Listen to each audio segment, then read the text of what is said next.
Bonjour à tous et bienvenue dans cette nouvelle vidéo. Aujourd'hui on se retrouve pour un petit haul parce que j'ai fait des petits achats dernièrement et aussi pour vous montrer quelques petits updates sur mes plantes parce que là il commence à y avoir un temps quasiment printanier chez moi, je pense que c'est un peu pareil partout et du coup j'ai des plantes qui se réveillent et je m'y attendais pas du tout. Donc je voulais vous montrer tout ça et on va commencer avec mes nouvelles plantes.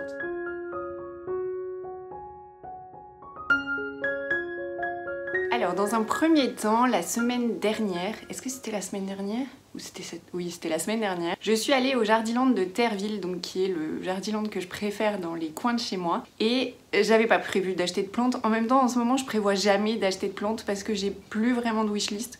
D'ailleurs, si ça vous intéresse, je pourrais vous faire une vidéo pour expliquer pourquoi je n'ai plus de wishlist. On passait dans les rayons avec l'amie avec qui j'étais et il y avait une Calathea crimson. J'avais fait une story à ce moment-là pour le signaler parce que je sais que c'est une plante qui est assez recherchée. En tout cas, elle était pas en baby, elle était de taille assez moyenne. Donc je sais que la baby, on la trouve un peu partout en ce moment, mais la plus grande, on la trouve pas. Donc je trouvais ça assez exceptionnel de la croiser, c'est plutôt rare de la voir. Maintenant, j'ai l'impression que ça commence à devenir commun et c'est cool. Donc bref, je vois cette plante-là, je poste la story et là, la copine avec qui j'étais dit « Regarde celle-ci, elle est vraiment trop belle. » Et je lui dis « Ah oui, c'est une Calathea médaillon, c'est la V2, c'est pas la classique, je vais vous expliquer après. » Et puis, je lui dis « C'est vrai qu'elle est quand même plutôt belle et j'en repère une particulièrement que je trouvais belle. Je la mets par terre, je publie une photo sur Instagram. Plein de gens ont liké cette photo, m'ont envoyé des messages par rapport à cette plante en me disant que je devrais la prendre et puis ben je l'ai prise. Donc la voici, elle est de très grande taille et elle est surtout absolument incroyable. Non mais... j'ai pas les mots, si vous avez des mots pour moi, pour essayer de traduire la beauté de cette plante. Alors j'ai toujours adoré les Calathea médaillons et j'en ai eu plusieurs. Les médaillons classiques, alors je vais vous montrer la différence de feuillage parce que j'ai aussi la médaillon classique. Donc voilà, là vous pouvez bien voir la différence.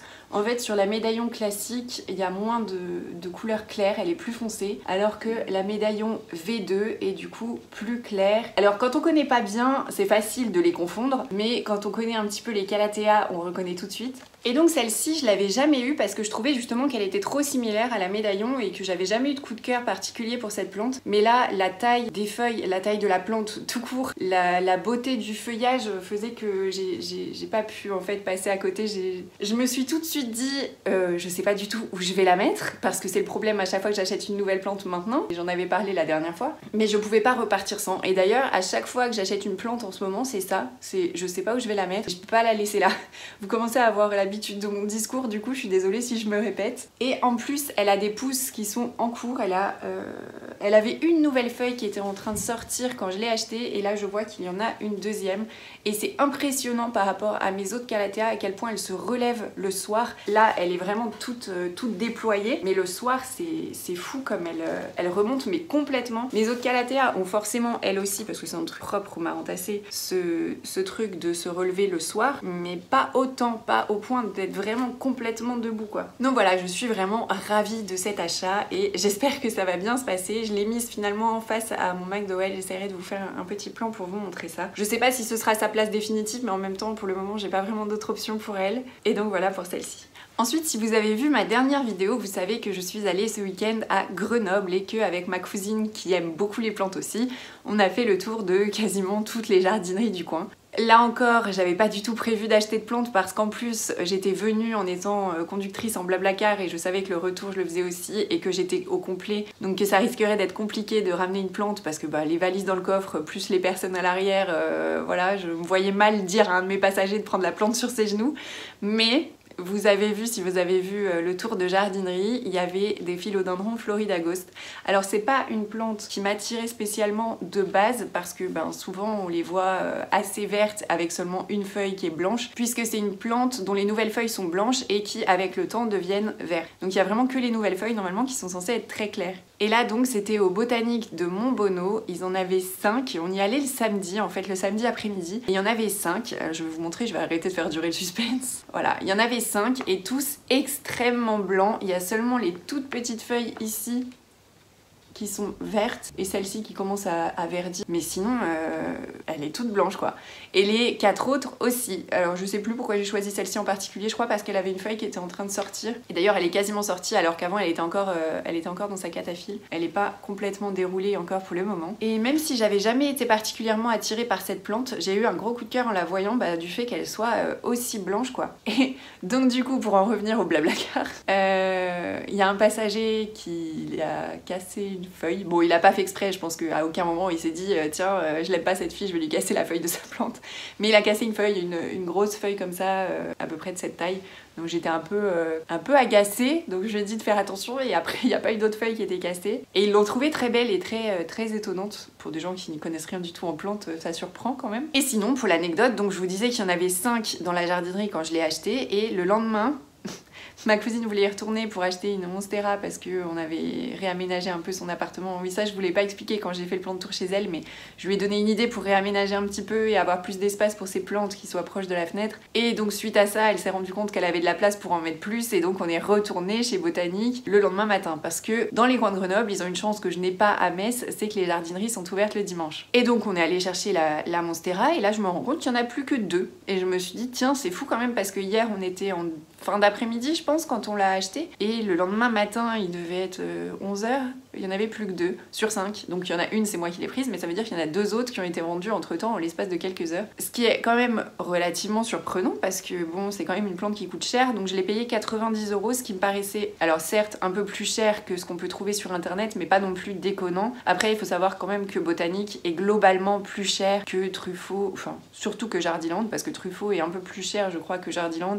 et après c'est Botanique qui est vraiment plus cher. Mais voilà, donc elle a pas encore de place définitive parce que je sais vraiment pas où la mettre. Pour l'instant je l'ai posée sur la table du salon mais un peu en mode je te pose là, je sais pas trop ce que je vais faire de toi. Je me dis qu'en attendant que je trouve une solution, elle est au moins au maximum proche de la fenêtre. Mais voilà, je sais pas trop je sais pas trop ce que ça va devenir, je sais pas trop où je vais la mettre quand je lui aurai trouvé une place définitive. On verra bien. Alors sinon, autre chose que j'ai acheté qui n'est pas une plante, en fait le vendredi soir quand je suis arrivée, il était, enfin c'était pas le soir, c'était fin d'après-midi à Grenoble, on est allé au centre-ville parce que je voulais déjà commencer à visiter, connaître un petit peu la ville et j'avais pas du tout pensé, mais par contre on y est retourné le samedi après-midi et là je me suis rappelé que le livre de Marion Botanical était sorti la veille, donc je me suis dit tiens on est au centre-ville, il y a forcément une librairie qui vend ce livre, donc on est allé à la Fnac et j'ai acheté le nouveau livre de Marion, donc Mon balcon toute l'année avec Marion Botanical. Je l'ai pas encore lu pour le moment, je l'ai feuilleté mais voilà je sais qu'il y a plein de gens qui l'achètent en ce moment. Je sais pas si je vais le lire tout de suite, je vais peut-être attendre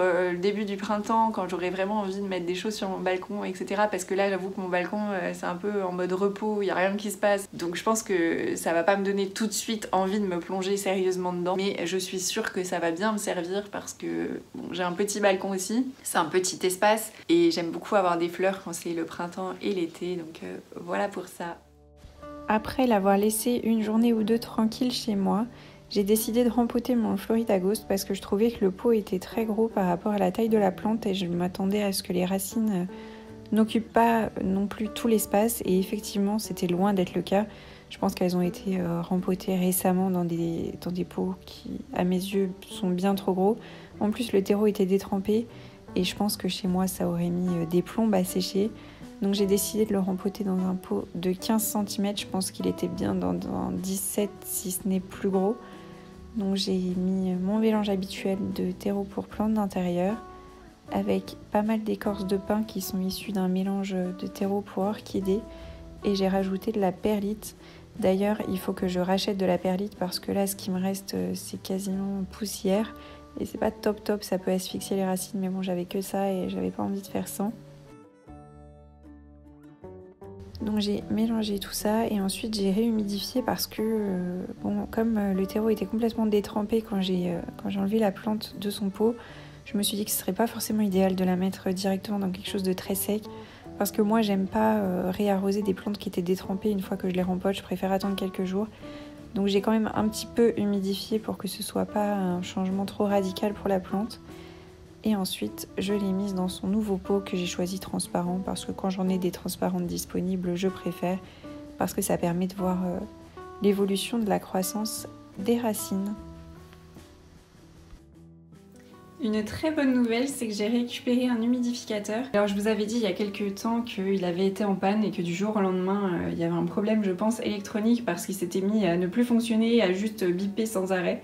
Et en fait ce qui s'est passé c'est que je l'avais acheté chez Darty, il était encore sous garantie et donc je l'avais rapporté, il l'avait envoyé au service de réparation qui attendait une pièce pour le réparer parce qu'apparemment ils avaient trouvé la source de la panne. Sauf que quand ils ont reçu la pièce, eh bien j'ai eu un message comme quoi il n'était pas réparable, en tout cas qu'il n'y arrivait pas. Et du coup ils m'en ont donné un nouveau tout neuf, donc je suis contente. J'étais supposée le récupérer que le 2 ou 3 mars. Donc là on est le 22 février je crois, donc c'est vraiment très très cool que j'ai pu le récupérer avant. Ça m'évite, comme je vous le disais, de faire des machines sans arrêt pour augmenter le niveau d'humidité chez moi. Alors là il y a marqué 41% dessus, mais quand on regarde mon hygromètre, là il est à 94%. Alors en fait je l'ai allumé tout à l'heure pendant un petit moment et du coup les calatheas sont assez humides là. Oh, celle-ci commence à prendre trop de place. Celle-ci, je l'avais achetée avec des toutes mini feuilles et depuis que, je sais plus si je vous en ai parlé récemment, depuis que je l'ai mis là-dedans, donc ça fait un petit moment maintenant que je l'ai mis là-dedans, elle a poussé de folie, elle fait des grosses feuilles, alors qu'à la base elle était prévue ici pour cet emplacement assez restreint et comment dire qu'elle commence à bien s'étaler. Donc j'essaye de décaler pour que tout le monde puisse profiter de la lumière. Et sinon la White Star, j'ai remarqué, alors je sais pas si je vais retrouver, j'ai remarqué, donc je l'ai passé en lait de chousapogne il y a pas longtemps, je l'avais fait avec vous en vidéo, j'ai remarqué qu'il y a une nouvelle feuille qui pousse et c'était pas du tout le cas, voilà elle est ici. C'était pas du tout le cas quand j'ai acheté la plante, je l'ai pas reçue. Il n'y avait pas du tout de nouvelles pousses, donc franchement l'adaptation en lait de chousapogne c'est plutôt bien passé apparemment. Après on peut dire aussi que c'est parce qu'elle avait des réserves etc, mais elle a montré aucun signe de détresse suite au changement de substrat, donc c'est vraiment très cool. Et pour le moment j'ai eu aucun souci d'ailleurs avec le passage en pont, à part avec les Maranta qui avaient besoin du tapis chauffant, donc je suis plutôt contente. Et sinon je vais sûrement briser le mythe de moi professionnelle de Calathea White Fusion parce que celle-ci ne va pas bien. Ça se voit pas forcément comme ça d'emblée, mais j'ai dû couper quand même beaucoup de feuilles ces derniers temps. J'avais aperçu 1 ou 2 trips dessus, en fait c'est exactement la même histoire que ma petite White Fusion qui est décédée il y a pas très longtemps et elle a quelques dégâts sur les feuilles et je sais pas trop, je sais pas quoi faire. Alors du coup ce que je fais c'est que je la douche quasiment tous les jours. Alors je douche que le feuillage, le but c'est pas de détremper le substrat 24 heures sur 24, mais elle a quand même perdu pas mal de feuilles là, vous pouvez voir tout ce que j'ai coupé. Je suis assez triste, j'ai peur que ça fasse la même chose que l'autre et je comprends surtout pas la raison parce qu'un ou deux trips je vois pas pourquoi ça ferait une réaction aussi catastrophique. Donc je suis un peu déçue. Après la grande va très bien, mais j'espère qu'il va pas y avoir de drama avec celle-ci. Du côté de ma grosse Monstera Deliciosa, elle avait pas fait de feuilles depuis vraiment hyper longtemps. Après il faut dire que c'est la plante qui est la plus loin de la lumière, mais elle a une ampoule Bionic LED qui est juste ici d'ailleurs, que j'ai rapprochée pour qu'elle soit plus au centre de la plante. Et depuis que j'ai fait ça, alors je sais pas si c'est lié au fait que j'ai rapproché la lampe ou si c'est lié au fait qu'il commence à faire plus haut. Il y a une feuille qui sort ici et vraiment je suis trop contente parce que ça fait hyper longtemps, je me disais qu'elle pousserait plus jamais. Ici il y en a une autre et là-bas il y en a une qui est en train de se dérouler. Donc je suis vraiment contente pour ça. Par contre cette feuille est en train de devenir pas belle du tout, je sais pas trop ce qui s'est passé ici. Ici je sais ce qui s'est passé, c'est que la lampe l'a brûlée. Alors elle était pas tout à fait orientée comme ça et les lampes non plus, et la lampe touchait ce bout de feuille et c'est pour ça que ça a cramé. Ça c'est vieux, ça date d'il y a longtemps. Mais ça là je ne sais pas du tout à quoi c'est dû. Et la feuille là aussi elle est pas très belle, elle est un peu jaunissante, mais ça fait très longtemps qu'elle est jaunissante. Donc voilà, et il y a aussi quelque chose que je comprends pas, c'est pourquoi cette petite Calathea là se tape 1 ou 2 trips par-ci par-là, alors que normalement elle est quand même moins susceptible chez moi en tout cas aux trips que celle-ci. Parce que si celle-ci avait des trips, ça se verrait sur les nouvelles feuilles, puisque les trips adorent se loger dans les nouvelles feuilles qui sont en train de pousser. Et là, les nouvelles feuilles sont impeccables. Donc je pense qu'en fait, il n'y a pas tellement de trips chez moi, donc je comprends vraiment pas ce qu'elle me fait, cette petite plante. Et sinon, la Stromon Triostar est vraiment en pleine forme. Elle fait tellement de feuilles, je pense qu'au bout d'un moment, ça va être compliqué de la laisser là, parce qu'elle commence à prendre beaucoup d'espace. Je voulais aussi vous montrer ici que cette Tradescantia spatacea, ça a été un pur échec de la mettre dans la terre. Au bout de 2 jours, elle a des feuilles qui ont commencé à sécher. Du coup, j'ai fait ce que j'ai pu et puis je l'ai remise dans l'eau en me disant que tant pis, je la laisserai dans l'eau et je mettrai de l'engrais de temps en temps. On va tenter l'hydroponie. Et là, j'ai mis, il y a une petite lampe ici, j'ai mis quelques boutures de ma Wither Sweetness. Si ça marche bien, il est probable que je laisse aussi dans l'eau et que je fasse pareil pour les deux. Si ça marche bien, je garderai cette partie-là et ce qui me reste dans ma chambre, je pense que je le garderai pour le balcon ou alors que j'en donnerai une partie. Ma petite Rhaphidophora tetrasperma est aussi en train de sortir des feuilles. Alors ici j'avais dû couper parce que la nouvelle feuille qui était en train de sortir était vraiment pas belle. Et j'ai vu qu'il y avait un nouveau départ là. Je trouve ça marrant. Mon Gloriosum qui avait une feuille en cours avant que je parte en week-end l'a déroulée. Elle est pas très grosse mais elle est très belle par contre. Et la nouvelle est vraiment pas loin de sortir là. J'ai trop hâte. Il faudrait peut-être que je la vaporise un petit peu pour que ça facilite l'ouverture de la feuille, enfin le déroulage plutôt. Le Verrucosum va bien.